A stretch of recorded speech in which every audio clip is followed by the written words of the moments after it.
അനീഷ് മാത്രം ഇടയ്ക്ക് പറയുന്നുണ്ട് കൊണ്ടുപോകാം. അനീഷ് മാത്രമാണ് കൃത്യമായിട്ട് ചില കാര്യങ്ങൾ വീടിനകത്ത് പ്രശ്നങ്ങളുണ്ടായ സമയത്ത് ചെയ്തതെന്ന് ലാലേട്ടൻ ഇന്നത്തെ എപ്പിസോഡിൽ ചൂണ്ടിക്കാണിച്ചു. ലാലേട്ടൻ പ്രത്യേകിച്ച് എടുത്തു പറഞ്ഞു അനീഷ് മാത്രമാണ് പറഞ്ഞത്. സംഭവം എന്താണെന്ന് വെച്ചാൽ ഷാനവാസും നെവിനും തമ്മിലുള്ള ഒരു പ്രശ്നമുണ്ടായി കഴിഞ്ഞപ്പോൾ ഷാനവാസ് അവിടെ നിലത്ത് വീഴുകയും അവിടെ പെട്ടെന്ന് തന്നെ കൺഫഷൻ റൂമിൽ കൊണ്ടുപോകാൻ ബിഗ് ബോസ് ആവശ്യപ്പെടുകയും ചെയ്തു. അവിടെ വീട്ടുകാരെ മൊത്തത്തിൽ ഒരു 8-9 മിനിറ്റ് എടുത്താണ് അവർ ഷാനവാസിനെ കൺഫഷൻ റൂമിൽ എത്തിച്ചത്. അപ്പോൾ ഷാനവാസ് ഇങ്ങനെ വീണ് കിടക്കുന്ന സമയത്ത് അനീഷ് മാത്രമാണ് പെട്ടെന്ന് എഴുന്നേക്കും ഷാനവാസ് എന്ന് പറഞ്ഞ് എല്ലാവരെയും മോട്ടിവേറ്റ് ചെയ്ത് പെട്ടെന്ന് തന്നെ കൺഫഷൻ റൂമിലേക്ക് കൊണ്ടുപോകാൻ നോക്കുന്നത്.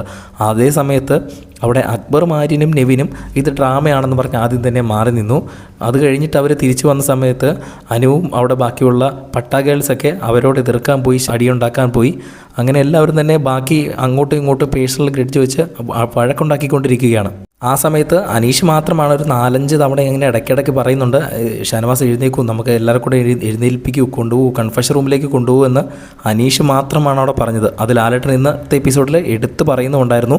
അനീഷ് മാത്രമാണ് പറഞ്ഞത് ഇടയ്ക്കിടയ്ക്ക് പെട്ടെന്ന് തന്നെ കൺഫഷൻ റൂമിൽ എത്തിക്കണം, ഏട്ടിൻ്റെ പ്രശ്നമുള്ള ആൾക്കാരങ്ങനെ നിസ്സാരമായിട്ട് കാണില്ല, പെട്ടെന്ന് തന്നെ എത്തിക്കണമെന്ന് അനീഷ് മാത്രമാണ് അവിടെ പറഞ്ഞതെന്ന് ലാലേട്ടൻ എടുത്ത് പറയുന്നുണ്ടായിരുന്നു. അത് അല്ലെങ്കിലും വളരെ ശരിയായിട്ടുള്ള ഒരു കാര്യമാണ്. ലൈവ് കണ്ടപ്പോൾ ഞാനും അത് ശ്രദ്ധിച്ചിരുന്നു. നിങ്ങളത് ലൈവ് കണ്ടവരാണെങ്കിൽ നിങ്ങൾ താഴെ അഭിപ്രായം കമൻറ്റ് ചെയ്യുക. കൂടുതൽ ബിഗ് ബോസ് അപ്ഡേറ്റുകൾക്കായിട്ട് ചാനൽ സബ്സ്ക്രൈബ് ചെയ്യുക.